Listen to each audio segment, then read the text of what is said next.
welcome back to the Villa Times. And we're at episode 3 already, which feels like we've been here for a while now, Ivan. We're becoming like a piece of furniture here on the podcast scene. Anyway, this week we decided we wanted to have a nostalgic look back at a particular season. And it's one that brings back memories for both you and me for poignant reasons, isn't it? Yeah, so we're going to look at 1997 to 98, which was the first season we had a season ticket together, didn't we? In the lower hole. Yeah.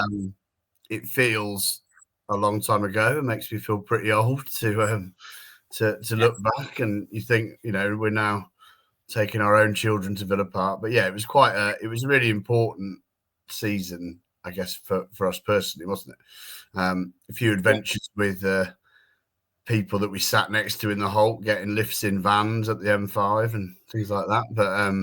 But yeah, lots going on and off the pitch to talk about today.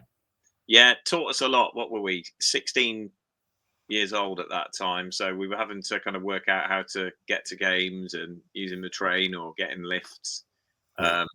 But yeah, I remember as well us going and choosing our seats and feeling really excited about the fact that we got on our trip to Villa Park to go and select our seats, and you're picking where you're going to go and sit and watch. These days, if you want to get a season ticket, you're stuck on a waiting list for years.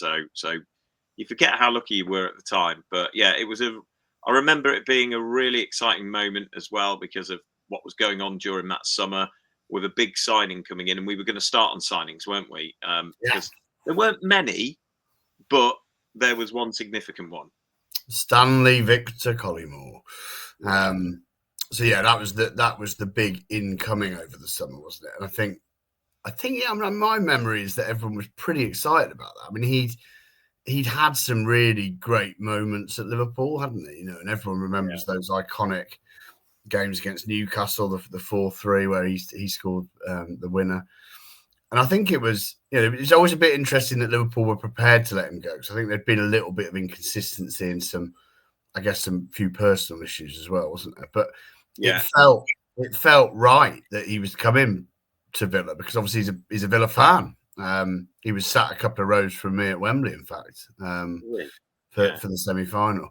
And I think so. It felt right. And I think although we're only going to talk about this season, I think if you sort of evaluate Stan Collymore's Villa career in general, maybe that was a pressure that perhaps influenced his maybe kind of progression with Villa a little bit. The fact that he was so invested in wanting to do well because he was a Villa fan, Well, when you think about it, he left Liverpool because they had probably difficulties fitting him in to their 3-man strike force. Because you had Robbie Fowler and you had Michael Owen at the time who was coming through. Yeah. And then if you look at it, he then joined a Villa team that already had 2 established strikers. And actually, that's something we'll talk about in this podcast is kind of the struggles we had that season with trying to get the combination right within the team itself, which I think probably paid to Brian Little's Aston Villa career, even though he resigned.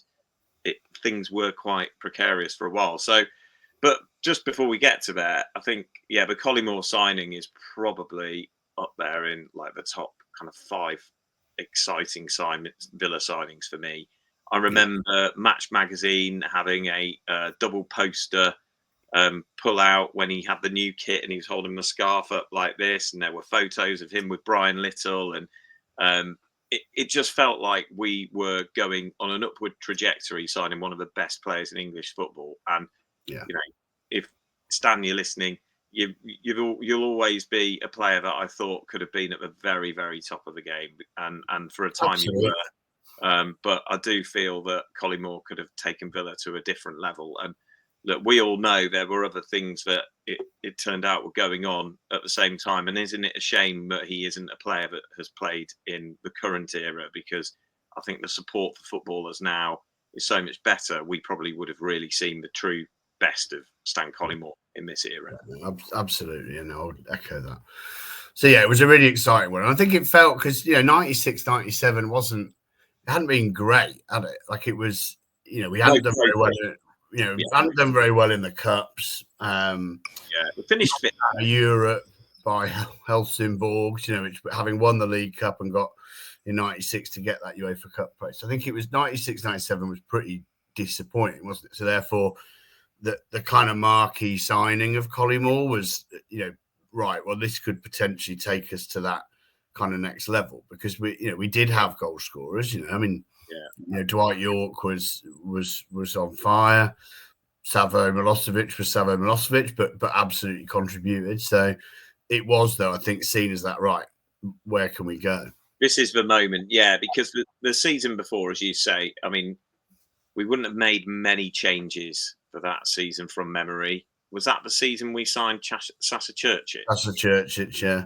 But that didn't help, because that was a different level of problems. But it wasn't a major overhaul of the squad, and we finished fifth that season. But it felt like a real disappointment, because we'd been fourth. We'd got to an FA Cup semi. We'd won the League Cup. You thought we were going to propel ourselves to a different level next season, didn't you? So it was almost like a bit of a kind of second chance at following up 95, 96, I suppose, in 97, 98. And then we bring in this marquee signing who at the time, still was top level player, just struggling to get games every week at a very top club. So to bring in Collymore was a bit of a coup, really, at the time. Yeah. And then, of course, the other signings we brought in, though, we brought in Leicester's Player of the Year in Simon Grayson. Yeah. I don't remember that filling me with a great deal of excitement, but I suppose it was an astute signing, wasn't it? Yeah, I think he was a bit of a utility player, and I think although Andy Townsend didn't leave in the summer, he left at the end of August, so he did start the season. I suspect that there was a feeling that Townsend was going, and therefore Grayson, he could play right back, he could play centre back. It was a bit of a Phil King type signing, really, wasn't it? But it wasn't. I think probably anyone we'd assigned in that summer would have paled into insignificance compared to Collymore, really. So I think it was about a squad addition, as I say, perhaps with the knowledge that that Townsend would be going, which of course he then did at the end of August. And pre-season was I'm going to test your memory here, but pre-season was pretty exciting. They scored a lot of goals in pre-season. They went up to Scotland, and we saw them we saw them score 5, away from home in a ground not too far from here. Did we go and watch them at Kiddie? Yeah. So it was Graham Olner, the Kidderminster manager. It was his testimonial. Yeah. Graham Olner, sort of Worcester City legend as well, wasn't it? But and we won 5-1. Mark Draper scored a hat trick. Julian Joachim got 2. But they did. They really did hit. They had a really great pre-season. They scored a lot of goals. Interestingly, Dwight York wasn't around for the start of pre-season. So kind of Collymore and Milosevic were. So, that experiment that you alluded to about how they were going to play together didn't quite start until a bit later on. They did have a really good pre-season, which is ironic given what happened next. Pre-season accounts for nothing, though, does it?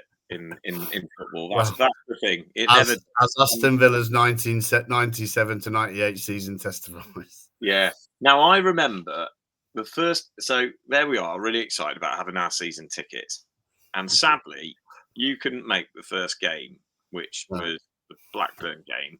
Now I've got funny. First home game. We've started away. Yeah, because we lost the first game away, didn't we? Lost to Leicester. Is that right? Yeah. And then we played Blackburn at home, and I remember going there with a real sense of optimism. Sadly, my new season ticket holder mate wasn't able to attend the game, and then I sit there and just think I can see why he didn't turn up tonight, because I think it was an evening game. Yeah, it was Wednesday night, and then we go and ship in a Chris Sutton hat trick in 20 minutes. Was it? Yeah, 22, 26, 41. Bang, bang, bang. What really? What a deflation that was. I have seen quite a few Villa games where I've gone with eternal optimism and left feeling like a party balloon that you find stranded in a tree. But that really was one of those nights where I just kind of like left the ground thinking, what have I done? I've got a whole season of this to come. Yeah. I mean, it was. I mean, the loss away at Leicester was pretty underwhelming. Yeah. But then to go back to Villa Park and think, right, well, come on, let's see where we can go. We were a team. Let's not forget that finished, as you said, 5th the previous season. So we weren't a newly promoted side, it was incredibly disappointing, and ultimately only got worse, didn't it? I mean, I think I should have checked really, but certainly at the time and I think still stands, is Villa's worst ever defeat in a opening home Premier League game.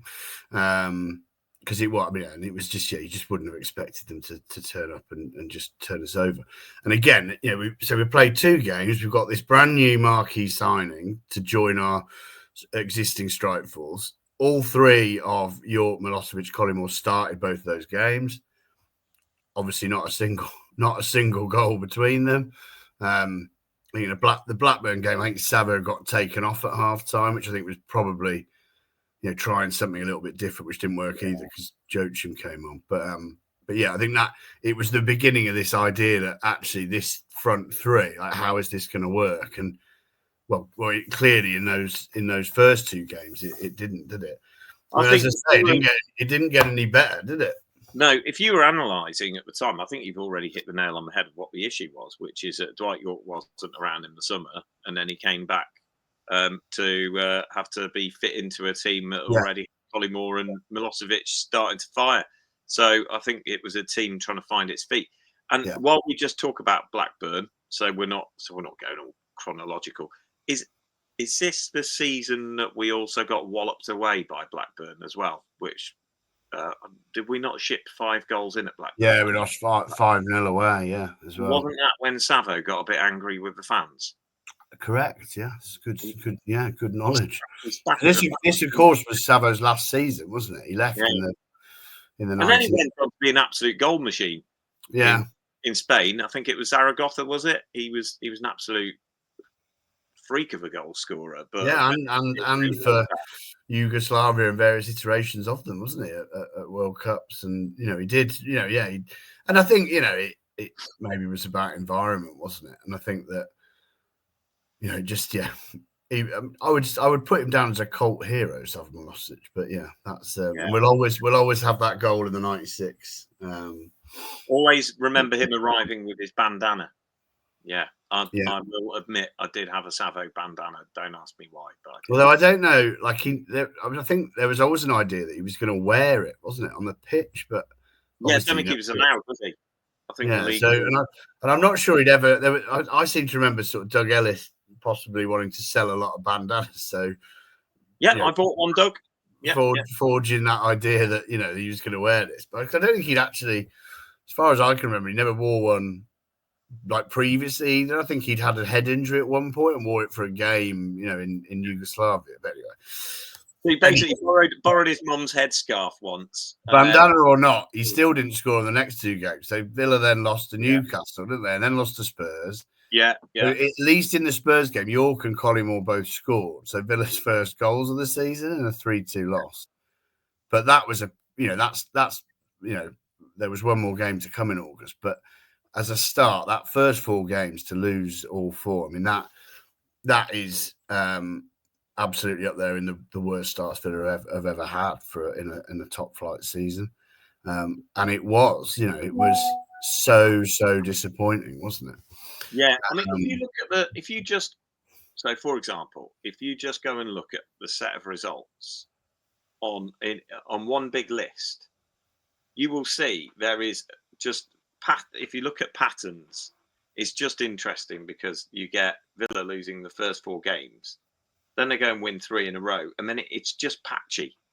Yeah, for quite a long period of the season, which to me would suggest the manager is struggling to get the combinations quite right with what he's got. And, we don't know what went on behind the scenes, but wouldn't be surprised if we were hoping we might bring someone else in, because to bring in, a decent utility player in Simon Grayson, but then let like one of your key playmaker midfielders go, because if we're being honest, they probably were getting a little bit older in their career and were probably quite at the level they would have been when we won the League Cup. You do wonder, and also Sasa Churchic's issue the season before, you do just wonder if like we were feeling like we just were missing one more key player, which that pretty much summarises most of my Villa supporting life, is that we've always been one or two players from being a brilliant team. It's in the final piece of the jigsaw, Yeah, the final piece has always been missing. But so this season, really, we kind of like, we had a few good spells, but we stuttered pretty much until February, didn't we? Oh yeah, and goals were a problem, weren't they? Because I think although Collymore scored in that defeat against Spurs, I think he didn't score again until November. I don't think. So he was really, there was some suffering there. York wasn't, York suffered as well as part of that kind of how they're going to play, and so yeah, I think goals were an issue, and as you say, really patchy up until February, and then, well, bit of a shock, wasn't it? Massive shock, yeah. Went off on his motorbike, didn't he? Just left. So Brian Little resigns. Obviously, we've talked before, and I have on other things about that Brian Little's place in the Villa pantheon, I guess, and he was such a hero as a player, and then as a manager, and taking over from Big Ron, turning things around, winning a League Cup. Obviously, still a massive fixture at Villa Park to this day. I noticed they unveiled a new artwork yesterday, didn't they? And he was there at the unveiling as part of that, and features in the centre of the artwork. So a massive icon. So therefore, it was a real shock when he resigned. And again, I saw him leaving the ground yesterday, and it just made me think, like, that is a club legend, just leaving the ground. And that is the thing, regardless of anything that happened at the end of his managerial career, he's one of those who's lucky enough. Big Ron, I'd say, similar as well.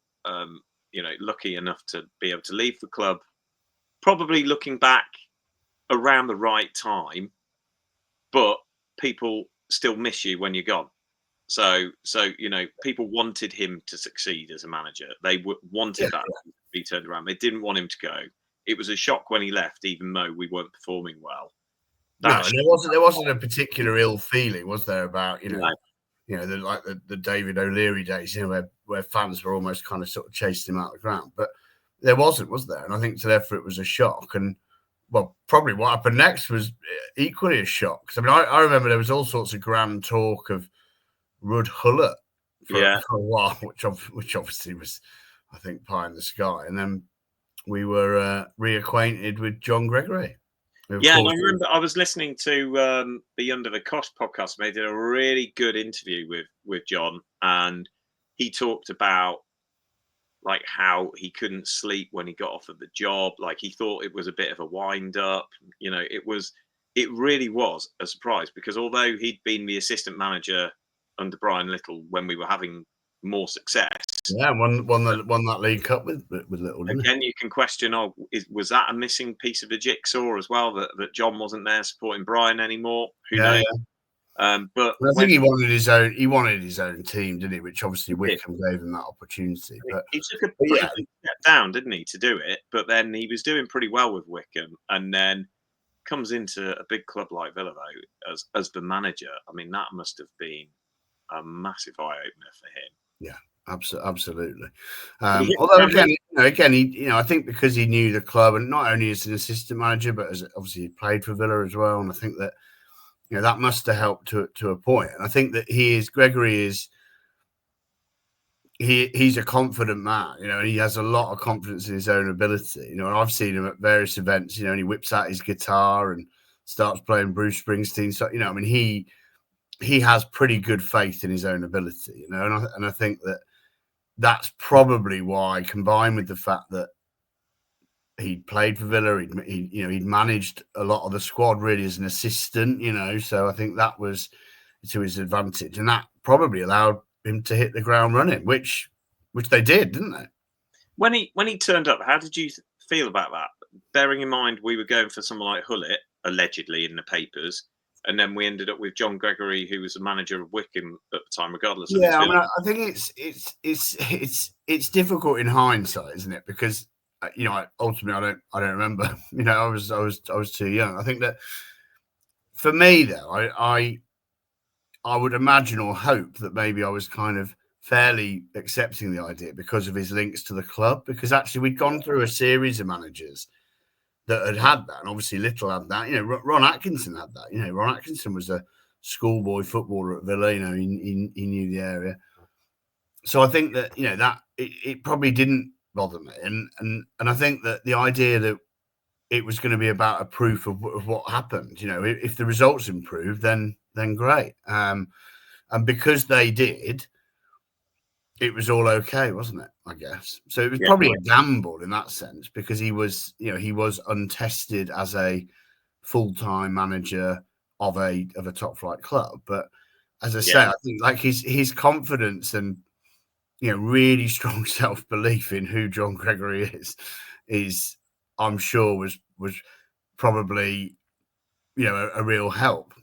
Whether he jarred with some of the bigger personalities in the dressing room, quite possibly, but he would have seen it as very much I've been brought in here to get results, and he did. I mean, the first game, Liverpool, what a game that was.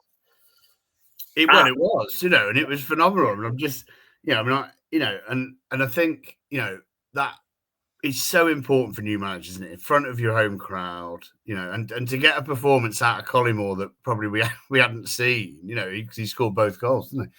Yeah. 2-1 win. And I just, and I do, I remember that game thinking, right, well, okay, this maybe this will be all right, And then what was the stat? I mean, he only had, how many games did he have until the end of the season? I think it 11. was 11. Yeah, and he won 9 out of 11. I mean, this was absolute gold dust for an eternal optimist Aston Villa fan who, if you want the glass half full, it wouldn't just be full for me. It would be having overflowing from the glass at the time as a Villa fan, and to be thinking we were going to turn things around. It was looking pretty good. I mean, I'll discount the fact that we lost at Barnsley. That was a bizarre result, and they lost at Bolton as well. I mean, But and they were both home games. Weirdly, in our 11-game unbeaten winning 11 games, 9 wins and 2 defeats. 2 defeats against Barnsley and Bolton at home.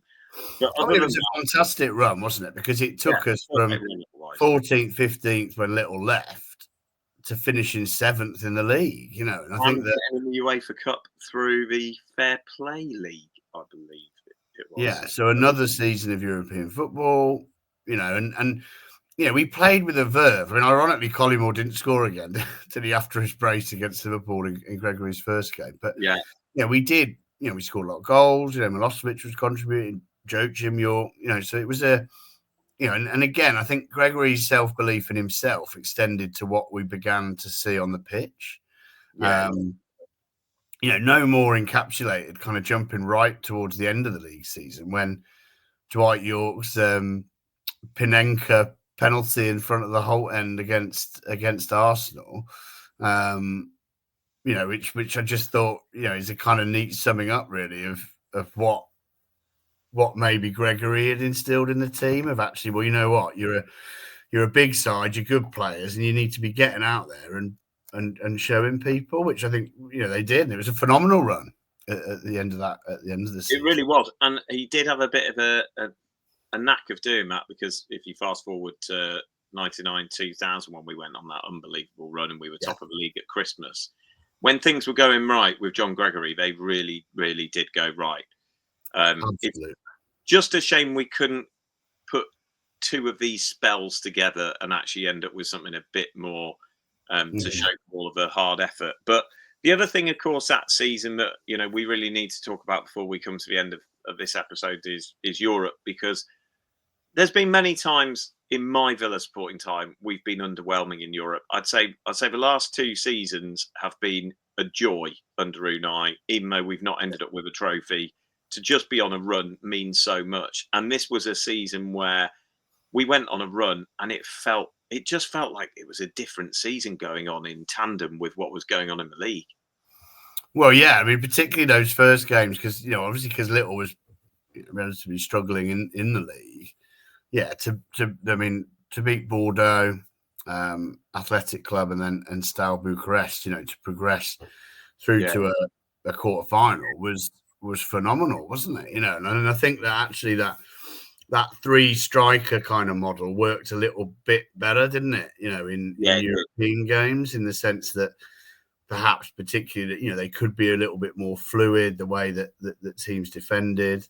I mean, and it was a great little run. I mean, Bordeaux and Milosevic's goal in the in the white AST kit, which was phenomenal. And then again, Athletic Club, who probably, to be fair, probably weren't as great a side as they maybe are now, or big a side, but still, again, it was an important result in terms of again solidifying that. And I mean, then Steaua Bucharest, I mean, that's a really hard, that's a hard, tough European tie, isn't it? Yeah, and we lost away, and then had to. So that was another game where, you've got to turn it around, and we did it. Yeah. I think my standout memories from those 3 rounds that you mentioned are the Savo goal, because I was in the Holt, and he scored in front of the Holt, and the place just blew up. That night. It was incredible, and it felt like it was going. It felt like we were going to win in that game anyway, but obviously you don't know until it happens. But the whole place was like a tinderbox, and it just blew up the moment the goal went in. It was just a massive relief. And then I feel like that kind of then gave us the confidence in the next rounds, because in the previous season we got knocked out by Helsingborg. This time we play a decent French team, and we managed to get through after extra time. It felt like that was a special moment. And I remember Athletic Bilbao, not for the game itself, but for being at I think it was Witten train station afterwards, and swapping shirts with a Bilbao fan. And I just remember like the camaraderie between the Villa fans and the Bilbao fans that night just made you realise how special European football can be. No, they're a great club. They're a great club, and phenomenal links with English football. And I think Warsaw, I'd say. You can actually have a conversation with their fans. They don't chuck plastic bottles at you. Chuck mayonnaise through the hole. And then, of course, it all led to a quarter final, which with Atletico Madrid, which this season has had echoes of a little bit, hasn't it? And obviously, Gregory was in charge by this point, so his first European game. Little had seen us through, and then obviously Atletico and a 1-0 loss away from home, which didn't feel disastrous. I mean, it was not at all. A bit like when we were going away to PSG this season. If people were talking, weren't they, on various platforms about, well, you take a 1-0 loss, so it wasn't seen as disastrous at all. And I think gave us that opportunity to go back to Villa Park, which for a night, Phil, for me, which is, and probably until this season, I guess, is what was the most iconic European night I'd ever experienced at Villa Park. I mean, obviously, for a lot of people, Inter Milan 94-95 with the Phil King penalty was a big one, but this one, absolutely, but the Collymore goal, this was on the back of the neck with a Collymore goal. It was, and it was just like you said. It really is similar to PSG, because we score to get back in the tie, and obviously with this one it was away goals counted, so you're still losing because of away goals. Thank God we don't have away goals anymore, because that was a really horrible, deflating way to lose a match.